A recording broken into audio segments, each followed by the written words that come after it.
The real fun of Episode 3 is the fact that it connects all the dots. Finally, you can see how Episode 1 relates to Episode 6 and how they all come together. A lot of the people that have followed the Star Wars saga over these years will obviously be interested in how Anakin becomes the man in the suit. And action! I'm not the Jedi that I should be. I want more, but I know I shouldn't. And cut. I think you can be a little bit more stronger on that, not moody.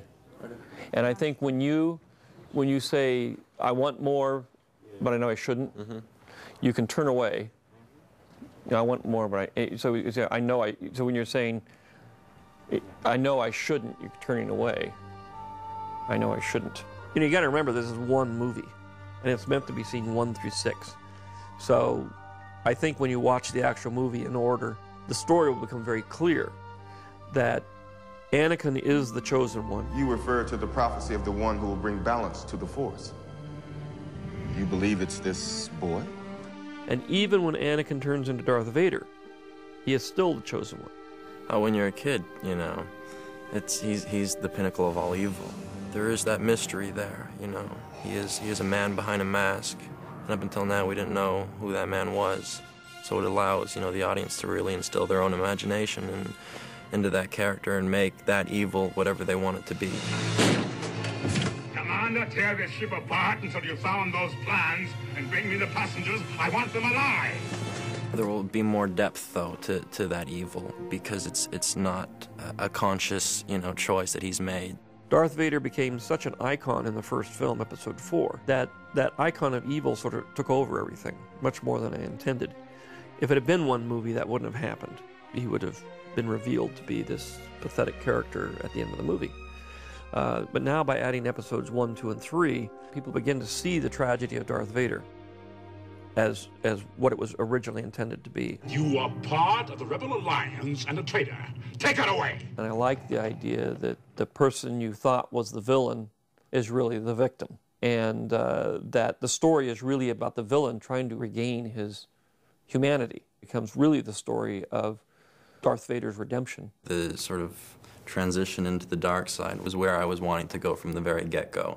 And I wasn't really sure at the time why I was being asked to pull back, but, you know, now I understand it's because it, you know, it has to take place at very specific points in this film. There's always this good in you at this point. The good part is saying, what am I doing? And the bad part is saying, I'm doing this for Padme, I'm doing this for us, and it'll be better for the universe, it'll be better for everybody. You know, but there's always this little part in you is saying, what am I doing? I chose an actor who has that presence of the dark side to work with, as opposed to somebody who's very lighthearted and funny and trying to get him to have an undercurrent of dark side all the time. And Hayden's been very good at that. And so then you're very strong on that. It's almost said with not, a little bit of anger, a tinge of, you know, I will, you know, determination and anger. I will not betray the Republic. You know, my loyalties. So you're turning on, but it's, you know, it's like I will not betray the Republic. That's your rationalization for everything you've done. Oh, Anakin, what are you gonna do?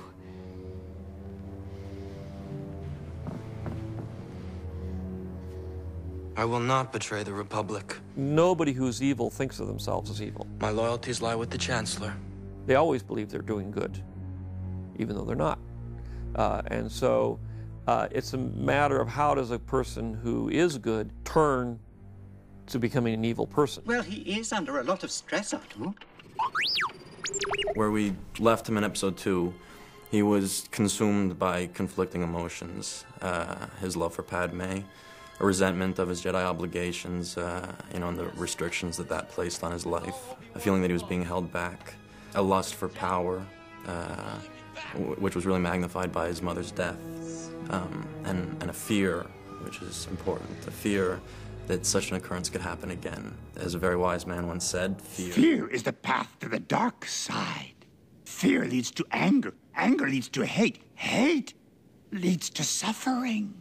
When we find him in Episode 3, he's still very much enveloped by these same tormenting feelings that, you know, the Jedi aren't affording him enough respect. You are on this council, but we do not grant you the rank of master. What? Very prominent, rising disillusionment.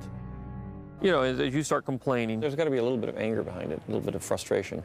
Okay. And action. Sometimes I wonder what's happening to the Jedi Order. I think this war is destroying the principles of the Republic. This war represents a failure to listen. Now you're closer to the Chancellor than anyone.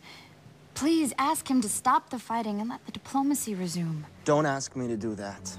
His life has become more complicated, and this all culminates into an anger, compounded by changing relationships with both Palpatine and Obi-Wan. I mean, he begins to question the Jedi as a whole, but especially Obi-Wan. Anakin's relationship with Palpatine is one of deference and seduction. He lures Anakin into a very impressionable state. I have rewritten, I spent the whole weekend rewriting the scene between you and Palpatine, where you turn. Yeah? And I've added some more to that.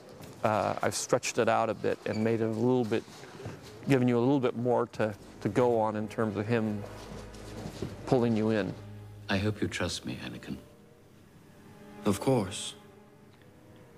I need your help, son. He pulls each string with such charming yet evil precision.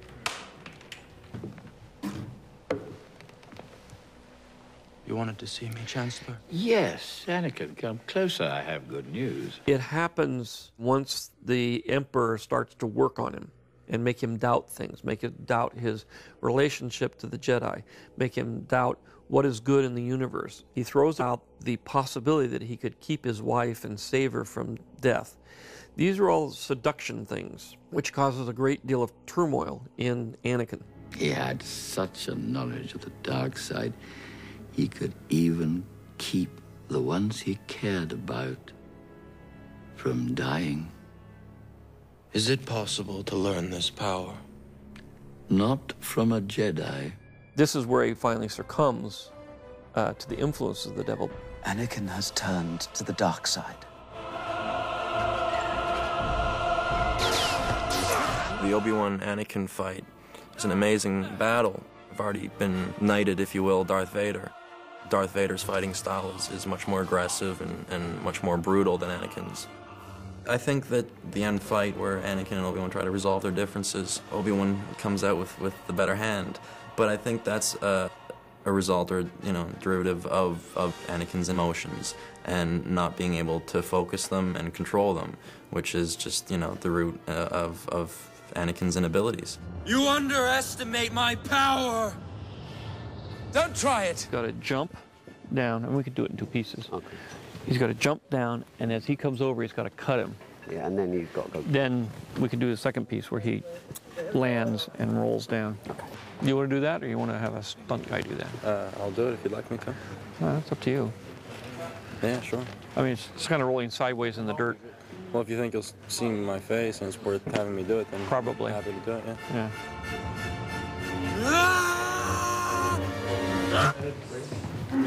Well, take 4. Big mark.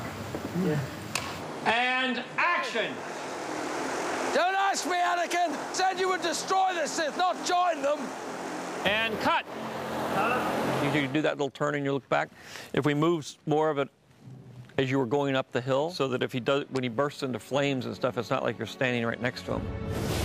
It's important in the end that you see the physical transformation of Anakin into this burnt-up crisp, because that's the suffering he had to live with for the rest of his life. To me, I really wanted to show that there was some severe damage. There was a lot of stuff, a lot of bad stuff had happened to him, and that had kind of formed him. Vader's experiences have formed him into what he becomes. We get to do stuff that I've basically been imagining since I was a kid. So this is the burnt Anakin / Vader makeup on Hayden Christensen, and this is what's going to bridge the transformation between Anakin and Darth Vader. My God! Look at this. Oh, God! What's really freaky is that your eyebrows and your eyes, that you're in there. It's the one. Nice. That's a scene all the fans are waiting for. Yeah. For him to come out of that pit looking like this. Yeah. Another prosthetic was my first time, having to, be burned. Slide down this way. Keep coming down, and then you're going to put your feet up here. Yeah, up there on that. Set. And action. We know from Return of the Jedi what he looks like, so we use that as our model, that he's been all burned up in a volcano. And that was in, say, the original backstory. I felt it was important that we actually see that happen so that we could see the consequences of these bad things that he did. Anakin, you're breaking my heart. You're going down a path I can't follow. Because of Obi-Wan. Because of what you've done. What you plan to do. He forces his friends to turn against him, which is heartbreaking. You were the chosen one! Obviously, one of the key elements in Episode 3 is that we see him actually put into the Iron Lung. The mask finally close on him, that now he's an artificial man, but we know what's inside of it. And I think it's a new part to 4, 5, and 6 that people haven't seen yet. The man in the suit comes into being a more personalized character than what he was originally. I'm aware that there was a fair amount of hysteria on set when I first emerged as Darth Vader. You look just like Darth Vader. It's quite something. I can't even necessarily articulate how it made me feel. Lord Vader, can you hear me? And that part was very empowering. Yes, Master. A memory that won't leave me in the near future. The prophecy is that Anakin will bring balance to the Force and destroy the Sith. He becomes Darth Vader. Darth Vader does become the hero. Darth Vader does destroy the Sith, meaning himself and the Emperor. He does it because he is redeemed by a son. So, you have accepted the truth. I've accepted the truth that you were once Anakin Skywalker, my father. That name no longer has any meaning for me. It is the name of your true self you've only forgotten. I know there is good in you. So the prophecy is true. And by doing that, he redeems himself and goes from being Darth Vader back to being Anakin again. You were right about me. Tell your sister. You were right. Everybody thought of Darth Vader as this big evil guy that, had no heart. He was just evil. But in the end, it's not that at all. And here's a guy who has lost everything. He believes that he's the chosen one. He's not doing wrong things knowing that it's having a negative impact. So there's that sort of naivety to him now that wasn't there before. And it makes him more human in a lot of ways.